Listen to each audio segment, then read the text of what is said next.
فلسطین اسرائیل حالیہ تنازع کو ایک مہینہ مکمل ہو چکا ہے۔ غزہ کا کوئی حصہ ایسا نہیں جو اسرائیل کی مسلسل بمباری سے کھنڈرات میں تبدیل نہ ہوا ہو۔ ہسپتالوں کی صورتحال یہ ہے کہ ڈاکٹر صرف سنگین نوعیت کے مریضوں کا علاج کر رہے ہیں۔ معمولی زخمیوں کی طرف توجہ دینے کے لیے ہسپتالوں کے پاس وسائل باقی نہیں بچے، کیونکہ اسرائیل ہسپتالوں کو بھی نشانہ بنا رہا ہے۔ اسرائیل کی طرف سے غزہ کا محاصرہ اور سامان کی ترسیل پر پابندی تو کئی روز سے عائد تھی۔ اب انٹرنیٹ کی بندش کی صورت میں غزہ کو مواصلات کے جدید ذرائع سے بھی محروم کر دیا گیا ہے۔ ایسی صورتحال میں دنیا بھر میں فلسطینیوں کے حق میں مظاہروں کے ذریعے فوری جنگ بندی کا مطالبہ کیا جا رہا ہے۔ امریکی دارالحکومت واشنگٹن میں فلسطینیوں کے حق میں ہزاروں شہریوں نے وائٹ ہاؤس کے سامنے فریڈم پلازا میں احتجاج ریکارڈ کرایا ہے۔ غیر جانبدار میڈیا اسے گزشتہ چند برسوں کے دوران واشنگٹن کا سب سے بڑا اجتماع قرار دے رہا ہے۔ نیو یارک میں بھی فلسطینیوں سے اظہار یکجہتی کے لیے مظاہرے ہوئے۔ لندن، پیرس، آسٹریلیا اور قطر سمیت متعدد ممالک میں فلسطینیوں کے حق میں مظاہرے کیے گئے۔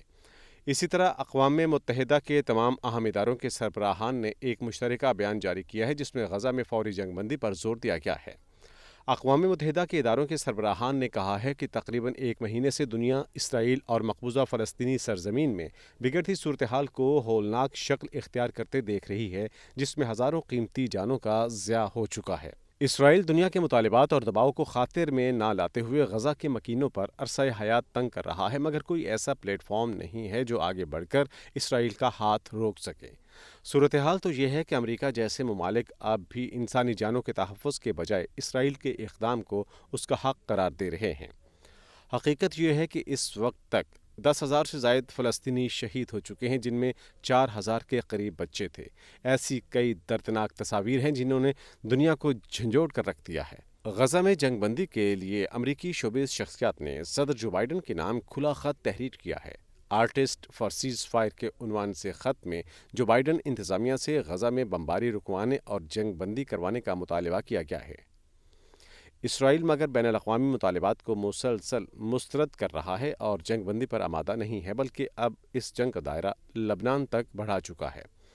اسرائیلی فوج نے لبنان کے جنوبی علاقے میں فضائی حملہ کیا ہے، جس میں 3 افراد شہید ہوئے ہیں۔ انتہا پسند یہودی پارٹی اوزما سے تعلق رکھنے والے اسرائیلی وزیر نے ایک بیان میں کہا ہے کہ غزہ میں جنگ جیتنے کے لیے اسرائیلی فوج کے پاس کئی آپشنز ہیں، جن میں آخری اور حتمی اقدام ایٹم بم گرانا ہے۔ اسرائیل کی جانب سے اب تک غزہ پر کی جانے والی بمباری ہرگز ایٹم بم سے کم نہیں ہے، لیکن اسرائیل کے رویے کو دیکھتے ہوئے فلسطینیوں پر ایٹم بم گرانا بعید از قیاس بھی نہیں ہے۔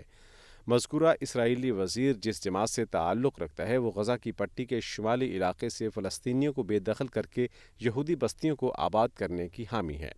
اسرائیلی وزیر کے بیان پر دنیا بھر سے رد عمل آنے کے بعد اسے عہدے سے معطل کر دینے کی اطلاعات ہیں۔ فلسطینیوں پر کھلی جارحیت کے باوجود اسرائیل مغربی دنیا کے سامنے مظلوم بننے کی کوشش کر رہا ہے۔ دنیا کی آنکھوں میں دھول جھونکنے کے لیے اسرائیلی فوج کی نگرانی میں مقامی اور غیر ملکی صحافیوں کو شمالی غزہ کا دورہ کرایا گیا، تاہم آسٹریلوی صحافی نے حقیقت حال کو دیکھنے کے بعد بھانڈا پھوڑ دیا اور کہا کہ یہ تو مکمل تباہی کا منظر ہے، ایک انتہائی فعال اور خطرناک جنگ ہے۔ عمارتیں بمباری سے داغدار اور سیاہ ہو چکی ہیں۔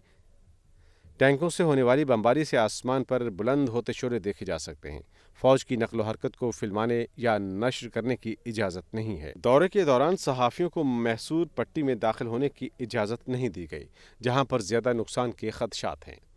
حماس اسرائیل جنگ میں امریکہ اسرائیل کا مکمل طور پر پشت پناہ بن چکا ہے، جبکہ مسلم ممالک کی کمزور پوزیشن کسی سے ڈھکی چھپی نہیں۔ ایسی صورتحال میں سوال یہ ہے کہ تصفیہ کون کرائے؟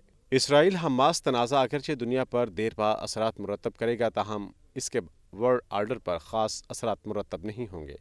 پرانا ورلڈ آرڈر چلتا رہے گا، البتہ روس و چین کو نیا موقع ملا ہے کہ وہ امریکہ اور اس کے اتحادیوں کو طویل عرصے تک الجھائے رکھیں۔ شطرنج کے اس کھیل میں کھلاڑی اپنے مقاصد کے لیے حالیہ تنازع کو طول دینا چاہتے ہیں۔ جنگوں کی بے رحم تاریخ میں ہمیشہ اسلحے کا بے دریغ استعمال ہوتا ہے، جس کا ایندھن بالعموم انسان بنتے ہیں۔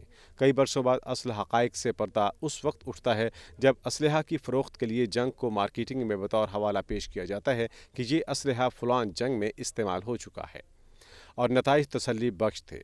امریکہ اور اسرائیل کے طرز عمل کے مقابلے میں چین گلوبل سیکیورٹی انیشیٹو کا تصور پیش کرتا ہے۔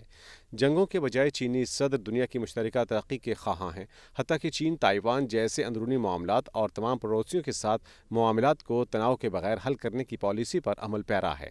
تائیوان دراصل چین کا ہی علاقہ ہے، مگر تائیوان 1949 سے علیحدگی کا دعویٰ کرتا ہے۔ چین اسے تسلیم نہیں کرتا۔ کچھ عرصہ سے امریکہ اور جاپان تائیوان کی پشت پناہی کر رہے ہیں۔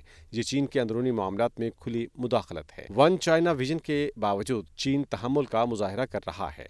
چین کی طرف سے متعدد بار انتباہ جاری کیے جانے کے باوجود امریکہ تائیوان کو دفاعی مقاصد کے لیے فوجی ساز و سامان فروخت کرنے کا سلسلہ جاری رکھے ہوئے ہے۔ دوسری جانب ٹوکیو کی جانب سے فوکوشیما نیوکلیئر پلانٹ سے تابکار پانی کو سمندر میں چھوڑنے پر چین کو شدید تحفظات ہیں، بلکہ سچ تو یہ ہے کہ چین کو اشتعال انگیزی دلانے کے لیے تائیوان کے معاملے پر امریکہ اور جاپان ایک پیج پر ہیں۔ سب کچھ جانتے ہوئے بھی چین نے صرف اتنا کہا ہے کہ جاپان کا فیصلہ غیر ذمہ دارانہ اور خود غرضی پر مبنی ہے۔ فیصلہ کر کے جاپان نے اپنے مفادات کو ہمسائے ممالک کے تحفظات پر فوقیت دی ہے۔ چین سمندری حیات کی حفاظت، غذائی سلامتی اور عوامی صحت کے تحفظ کے لیے ضروری حفاظتی تدابیر اختیار کرے گا۔ عسکری قوت میں چین اور جاپان کا کوئی موازنہ نہیں۔ چین کی عسکری قوت کئی گنا زیادہ ہے۔ اس کے باوجود چین کوشش کر رہا ہے کہ جنگ سے گریز کیا جائے۔ صرف یہی نہیں، ہانگ کانگ کا مسئلہ عمدہ انداز سے حل کیا جا چکا ہے۔ چین تبت و ہماچل پردیش کے مسئلے کو بھی خوش اسلوبی سے حل کرنے کے لیے کوشاں ہے۔ اس تناظر میں دیکھا جائے تو چین کا طرز عمل مثالی ہے، جس سے دنیا کو بالخصوص اسرائیل کو سیکھنے کی ضرورت ہے کہ متنازع معاملات کو جنگ کے بغیر کیسے حل کیا جاتا ہے۔ چین کے بڑھتے اثر و رسوخ کو مغرب تھرڈ ورلڈ آرڈر کا نام دیتا ہے، جبکہ چین اس سے انکار کرتا ہے۔ اگر تھرڈ ورلڈ آرڈر کے مفروضے کو درست مان بھی لیا جائے، تب بھی چینی ماڈل مغربی ماڈل سے 100 درجہ بہتر ہے، کیونکہ چین امن اور ترقی کی بات کرتا ہے، جبکہ مغرب کی تاریخ دنیا پر جنگیں مسلط کرنے سے عبارت ہے۔